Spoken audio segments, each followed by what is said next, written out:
Narito na naman tayo para sa isang napaka-sweet at nakakakilig na love story nila Kalingap Edu at Ate Viancy. Ulat mo ay aking makilala.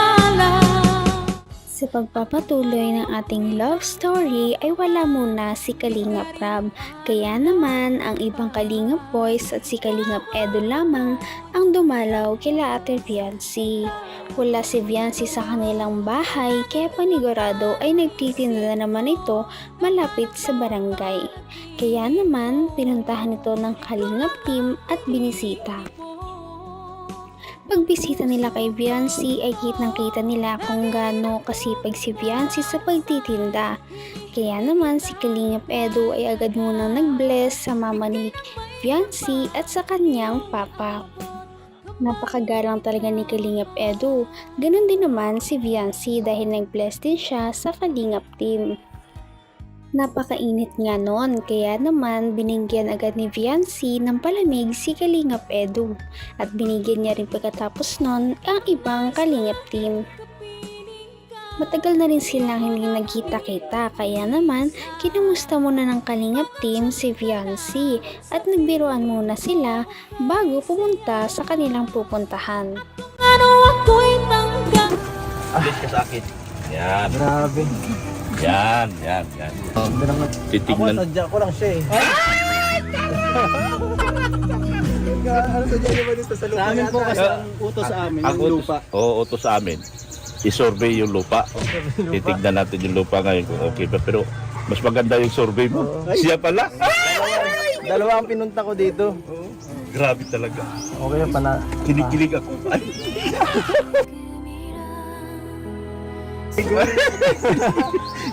Dati yung bata, nakinig na. No. Antay ka lang sa tamang panahon. May tubig ba tayo dito? Magkano palamig? Yan. Hindi na. Hindi, malulugi yan. Hindi nga ni. Business is business. Kaya nga eh. Akala nga. Huwag kong mag-alala, babawi na lang ako. Sa future, babawi ako. Grabe talaga ang pagpupursige at kasipagang taglay ni Viancy dahil kahit na napakainit ay todo tulong siya sa kanyang pamilya para sa kanilang negosyo na bagong tayo lamang. Talaga namang alam ni Viancy kung paano magtanggap ng bisita dahil nilibre niya din ng Kalingap team ng tigi-isang halo-halo at pinatikim niya kung gaano kasarap ang kanilang binibenta. Napansin natin kung gaano na nagbago si Viancy dahil hindi na siya nahihiya sa Kalingap team at siya ay nakikipagkwentuhan na rin. Sa kanilang pagkikwentuhan naman ay hindi sinasadya na mabunyag ni mama ni Viancy na siya ay magiging muse sa kanilang barangay. Dahil doon ay medyo nalungkot si Kalingap Edu sa kanyang narinig. Kaya pala hindi ito minsan nakaka-reply. Ay! Busy. Kaya pala eh. Busy ka pala pagtinda, yan sinangalo-halo. Siya muse dyan. Uy! Ha? Siya pa muse. Siya Muse? Sa barangay? Dito tayo po sa Mercedes. Wow! Grabe! Congratulations, miss ka pala. Oo. Basketball. Hindi ko nagustuhan yun. Kailangan mo Ha? Dito nagugustuhan ni Edson. Kasi alam yun eh.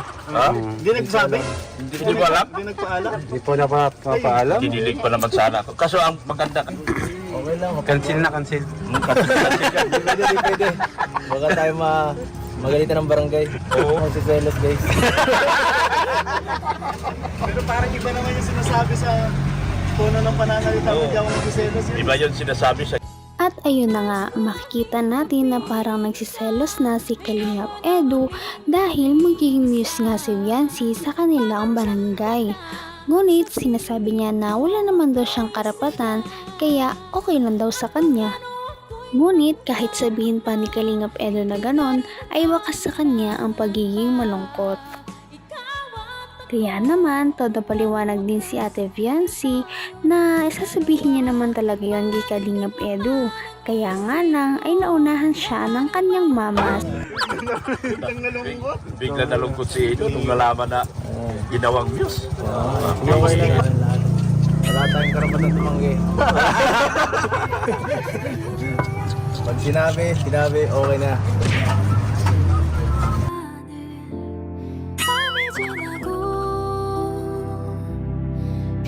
Di ba lang po sana taga-pagpaalam? Kasi yun ano ako ni mama.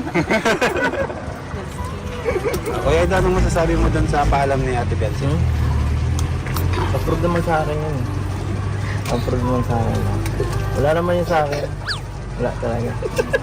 Wala.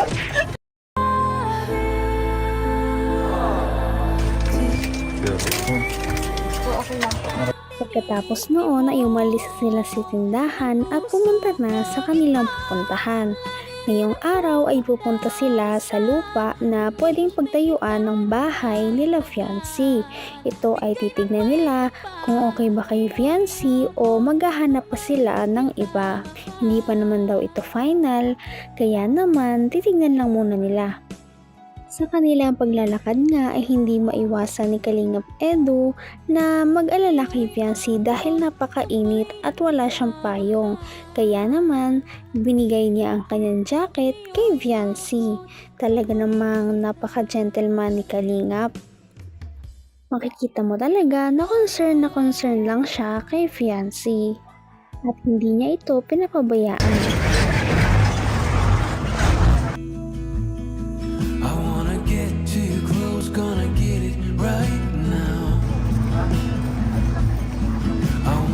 Alam mo, hindi pwede yan. Baka mangitim ako. Buti ako. Malaki ako.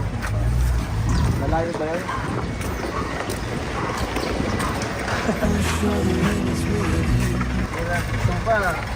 Hintang pa.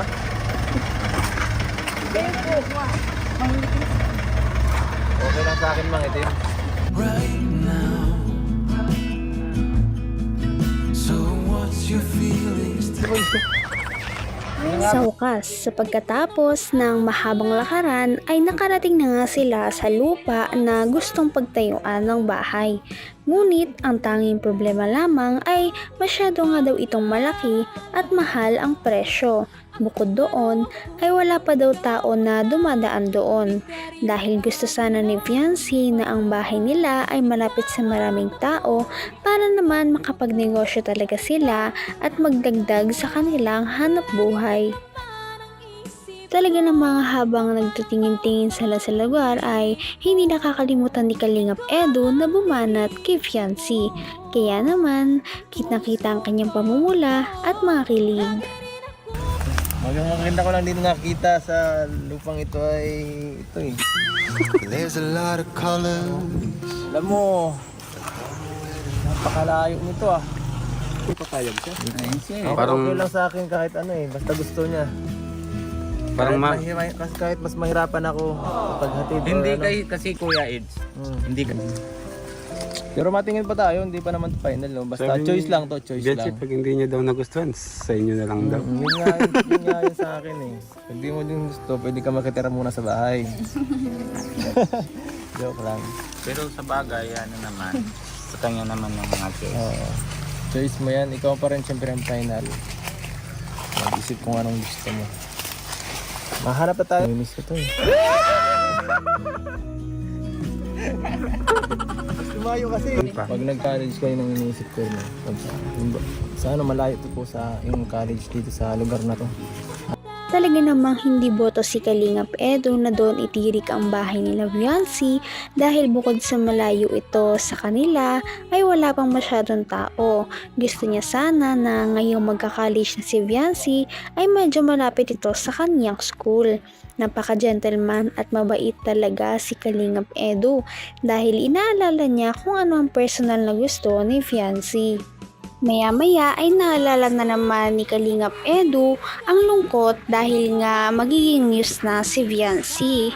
Kaya naman si fiancé ay todo explain na naman kay Kalingap Edu upang pagaanin ang nararamdaman nito. Sinabi niya na kinagalang na naman si Kalingap Edu kaya gusto niya din talagang sabihin ito. Ngunit naunahan lang siya ng kanyang mama sa pagsasabi sa hindi inaasahang pagkakataon. Lagi kang laman ang isip ko, laman ang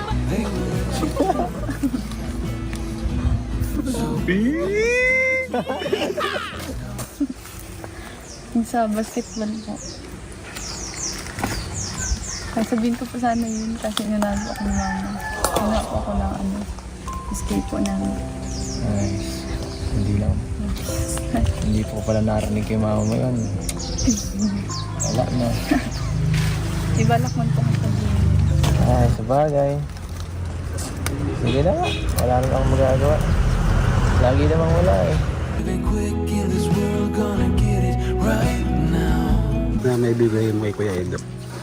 Hindi, gusto niya lang yata para mas makilala siya sa barangay. Saka mas marami din makakita sa kanya eh. Nadodoble ang init. Support na lang ako. Basta mag-update ka. Uy!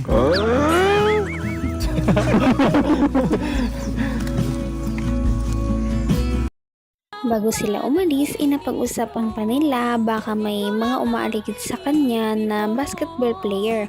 Ang sabi naman ni Viancy ay wala daw siyang pake sa mga umaaligid sa kanya.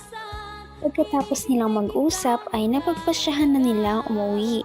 Sabi nila ay maghahanap na lamang daw sila ng mga susunod na lupa na kanilang pagpipilian.